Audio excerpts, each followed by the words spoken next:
ಮಾವಿನ ತೋಪಲಿ ಸಾವಿರ ಕಾಯಿ ಆರಿಸಬೇಕು ನೀನೊಂದ. ಮಾವಿನ ತೋಪಲಿ ಸಾವಿರ ಕಾಯಿ ಆರಿಸಬೇಕು ನೀನೊಂದ. ಹುಳಿಯಿದ್ದರೆ ಉಪ್ಪಿನಕಾಯಿ, ಸಿಹಿಯಾಗಿದ್ದರೆ ಸೀಕರಣೆ, ಹುರಿದಿಟ್ಟ ಮೆಣಸಿನಕಾಯಿ, ಸಿಡಿ ಸಿಡಿ ಎಂದರೆ ಒಗ್ಗರಣೆ. ಮಾವಿನ ತೋಪಲಿ ಸಾವಿರ ಕಾಯಿ ಆರಿಸಬೇಕು ನೀನೊಂದ. ಒಂದೇ ಹಣ್ಣಲ್ಲಿ ಬಗೆ ಬಗೆ ರೀತಿ ಇಟ್ಟನು ಯಾಕೆ ಭಗವಂತ.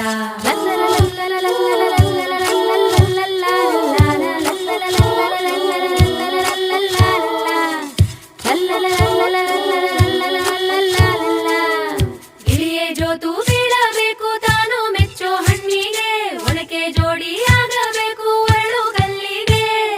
ಹಣ್ಣು ಕಂಡ